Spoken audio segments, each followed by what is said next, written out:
ఈ ప్రాంతం పేదరికం కాదు, సంపదకు కావలసిన అన్ని వస్తువులున్నాయి. కానీ ఈ ప్రాంతాన్ని పేదరికంగా చేసింది పాలకులు అనుకోకుండా సరిగా చేయలేదు కాబట్టి మీకు ఇబ్బందులు వస్తున్నాయి. నేను అందుకనే ఒక్కసారి మీరు గుర్తుపెట్టుకోండి, నేను ముఖ్యమంత్రిగా ఉన్నప్పుడు చైతన్యం అనే ఒక కార్యక్రమం పెట్టాను.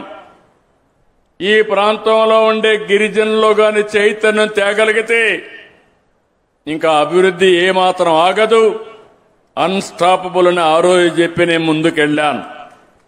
ఇంకో పక్క మీరు ఒక్కసారి చూస్తే గిరిజన ప్రాంతాలు అభివృద్ధి చేయాలని ఆలోచించింది తెలుగుదేశం పార్టీ, ఆలోచించిన నాయకుడు నందమూరి తారక రామారావు గారనే విషయం మీరు గుర్తుపెట్టుకోవాలి.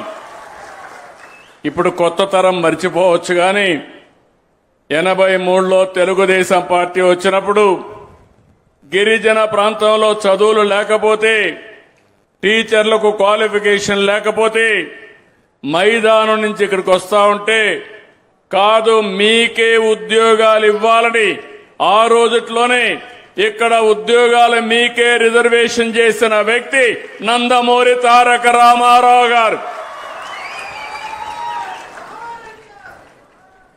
ఆ తర్వాత ఆ హిస్టరీ కూడా చెప్తా. ఆ తర్వాత జీవో 3 కూడా తీసుకొచ్చింది నేనే. 2 సార్లు ఈ జీవోలు పోగొట్టింది కూడా ఒకప్పుడు కాంగ్రెస్, తర్వాత వైఎస్ఆర్ కాంగ్రెస్ పార్టీ. ఏం జరిగిందో చరిత్ర మీరందరూ గుర్తుపెట్టుకోవాల్సింది.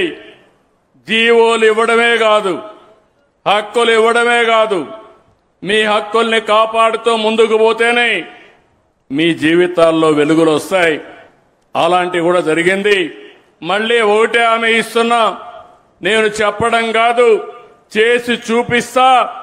అదే మాదిరిగా మీ హక్కులు కాపాడడానికి అనునిత్యం మీతో ఉంటానని మరొక్కసారి హామీ ఇస్తున్నా.